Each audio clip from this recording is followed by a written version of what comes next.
Hello guys, welcome back my channel भर्ती विचार। Kataria industry limited IPO की ओपनिंग 16 जुलाई Tuesday यानी कल से होने जा रही है। क्या इस आईपीओ में हमें अप्लाई करनी चाहिए, नहीं करनी चाहिए? अप्लाई करनी है तो लिस्टिंग गेन के लिए अप्लाई करनी है या फिर लॉन्ग टर्म इन्वेस्टमेंट के लिए अप्लाई करनी है?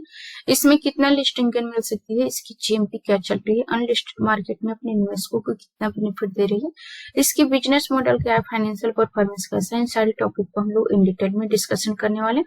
फर्स्ट ऑफ ऑल, यदि आप मेरे चैनल पर पहली बार विजिट कर रहे हैं, अभी तक आपने मेरे चैनल को सब्सक्राइब नहीं किया, मेरे चैनल को सब्सक्राइब करें, साथ ही साथ बेल नोटिफिकेशन को भी प्रेस करें ताकि मैं जब भी वीडियो अपलोड करूं उसका नोटिफिकेशन आपको टाइम टू टाइम मिलता रहे। हम लोग इसकी इंपॉर्टेंट पॉइंट्स जान लेते हैं। ये आईपीओ 16 जुलाई से लेकर के 19 जुलाई के बीच में ओपन रहेगा, यानी कि 19 जुलाई को ये आईपीओ क्लोज हो जाएगी। आखिरी दिन है 19 जुलाई को अप्लाई करने के लिए। अलॉटमेंट 22 जुलाई की, रिफंडेड 23 जुलाई की, credit of share to demat account 23 जुलाई की, लिस्टिंग 24 जुलाई की, फेस वैल्यू 10 रुपए पर शेयर, प्राइस बंड 91 से 96 रुपए पर शेयर, लॉट साइज 1200 शेयरों की है, यानी कि एक लॉट आप कटेरिया इंडस्ट्री खरीदेंगे तो आपको 1200 शेयर मिलेंगे। टोटल इशू साइज 54.58 करोड़ की है, फ्रेश इशू 54.58 करोड़ की है। इसकी लिस्टिंग एनएसई एसएमई मार्च प्लेटफॉर्म पर होगी। इस आईपीओ में रिटेल कैटेगरी में 35% का कोटा रिजर्व किया गया है। नॉन इंस्टीट्यूशनल इन्वेस्टर कैटेगरी में 15% का, क्वालिफाइड इंस्टीट्यूशनल बायर की कैटेगरी में 50% का रिजर्वेशन है। रिटेल कैटेगरी में मिनिमम एंड मैक्सिमम इन्वेस्टमेंट की राशि 1,15,200 रुपए है। एचएनआई कैटेगरी में मिनिमम इन्वेस्टमेंट की राशि 2,30,400 रुपए है। इसकी फाइनेंशियल परफॉर्मेंस देखिए तो बहुत ही बेहतरीन दिख रहे हैं। 2022 में 738.34 लाख का प्रॉफिट का था, जो 24 में इंप्रूव करके 1002.11 लाख को पहुंचा। रेवेन्यू 2022 में 25,048.91 लाख था, जो 24 में ग्रो करके 34,148.63 लाख को पहुंचा। एसेट 2022 में 12,787.19 लाख थी, जो 23 में बढ़ा लेकिन 24 में घटता हुआ दिखा, और ये 12,202.84 लाख पर है, यानी कि 22 के मुकाबले अभी भी ये नीचे ही चल रही है। नेटवर्थ 2022 में 2806.33 लाख थी, जो 24 में ग्रो करके 4549.56 लाख पहुंचा। रिजर्व सरप्लस 2022 में 2542.21 लाख थी, जो 24 में ग्रो करके 3001.58 लाख को पहुंचा। टोटल ग्रोइंग 2022 में 9142.29 लाख थी, जो घट करके 24 में 6337.11 लाख पर रहा।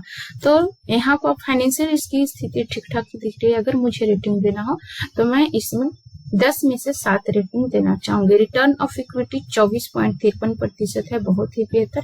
आरओसी 17.40 है, डेब्ट पर इक्विटी 1.38, ये थोड़ा सा ज्यादा दिख रही है, और लिस्टिंग पर इसकी निगेटिव असर दिख सकती है। रिटर्न ऑफ नेटवर्थ 22.3% है, पैट मार्जिन 2.95 है, पीई प्री आईपीओ 15.18 है एंड पोस्ट आईपीओ 20.63 है। फाइनेंशियल परफॉर्मेंस ठीक ठाक ही दिख रही है। बात करें इसके बिजनेस की तो 2004 की इनकॉर्पोरेट कंपनी, यानी कि अपने फील्ड में लगभग 2 दशक का अनुभव रखता है।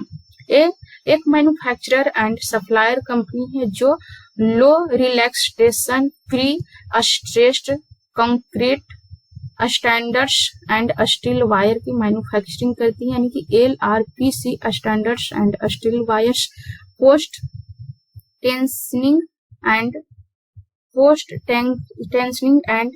Encourage system and HDPE signal all की ये मैन्युफैक्चरिंग करते हैं, and sheeting ducts, couplers and aluminium conductors की भी मैन्युफैक्चरिंग करती है। और इसका जो प्रोडक्ट है कई अलग अलग इंडस्ट्री में किया जाता है, जैसे कि infrastructure, roads, bridge, flyover, metros, railways, high rise buildings, atomic reactors, LNG tanks, power transmission and distribution line में भी किया जाता है। तो ये बहुत ही बेहतरीन बिजनेस करी है, मैन्युफैक्चरर एंड सप्लायर कंपनी है, और ये LRPS कंक्रीट्स स्टैंडर्ड्स की मैन्युफैक्चरिंग करती है। और इसका जो प्रोडक्ट है डोमेस्टिक मार्केट से लेकर के इंटरनेशनल मार्केट में भी बेचा जाता है, जैसे कि Dubai, Qatar, Nepal, Iran, Oman, Bahrain and Brazil में इसके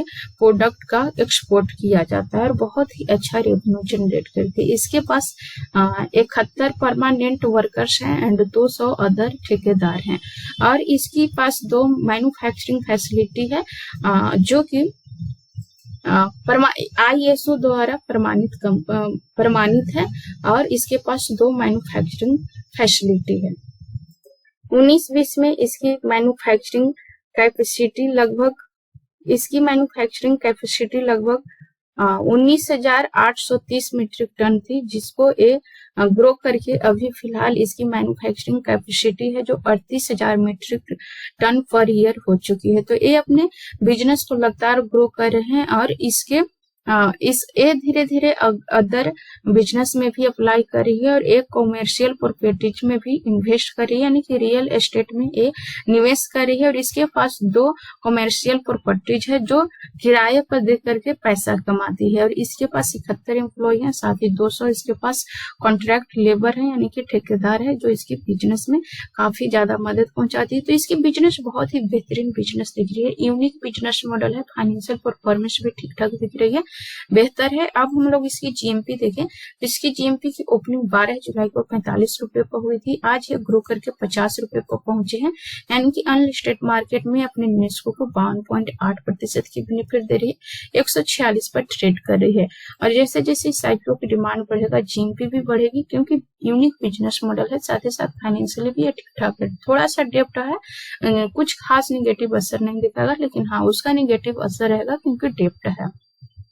यूनिक बिजनेस के साथ साथ फाइनेंशियल परफॉर्मेंस बेहतरीन है, जीएमपी भी अच्छे ग्रो कर रहे हैं, निवेशकों को इस आईपीओ में इंटरेस्ट बढ़ेगा, काफी डिमांडेबल आईपीओ साबित हो सकती है क्योंकि इसके प्रोडक्ट इंडिया से लेकर के इंटरनेशनल मार्केट में भी बेचे जाते हैं, काफी डिमांडेबल प्रोडक्ट की ये मैन्युफैक्चरिंग करती है। इस फील्ड में कंपटीशन भी बहुत ही ज्यादा है, जैसे Kamdhenu limited, incredible industries, Bharat wire ropes limited and इन सब में सबसे ज्यादा return of net worth Kataria industry की है 21 इसकी सबसे ज्यादा रिटर्न ऑफ नेटवर्थ 24.44% कामधेनु की है, फिर इसके बाद कटारिया इंडस्ट्रीज की 21.70% है। तो ये अपने फील्ड में ये दूसरे नंबर पर है रिटर्न ऑफ नेटवर्थ के मामले में अपने कंपटीटर से, जीएमपी अच्छी ग्रो कर रही है।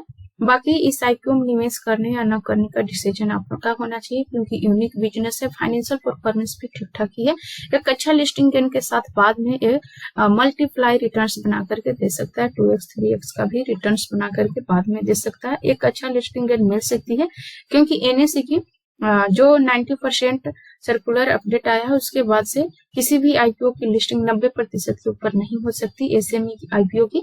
तो जीएमपी चाहे कितना भी हाई क्यों न हो, अधिकतम लिस्टिंग के 90% ही मिल रहा है, फिर बाद में ही अच्छा रिटर्न्स बना करके दे सकता है, मल्टीप्लाई रिटर्न्स बना करके दे सकता है। इसलिए निवेश करने या न करने का डिसीजन आपका होना चाहिए। शेयर मार्केट में निवेश करना जोखिम भरा होता है, इसलिए निवेश करने से पहले गहरी एनालिसिस एंड रिसर्च जरूर करें, इसके बाद ही निवेश करने का विचार बनाए। आई थिंक ये सारे पॉइंट्स आप लोग क्लियरली समझ पा रहे होंगे, यदि समझ में आ रही है मेरे वीडियो को लाइक शेयर जरूर करें एंड अभी तक आपने मेरे चैनल को सब्सक्राइब नहीं किया मेरे चैनल को सब्सक्राइब करें, साथ ही साथ बेल नोटिफिकेशन पर प्रेस करें ताकि मैं जब भी वीडियो अपलोड करूं उसका नोटिफिकेशन आपको टाइम टू टाइम मिलता रहे। So thanks for watching this video till and. जय हिंद।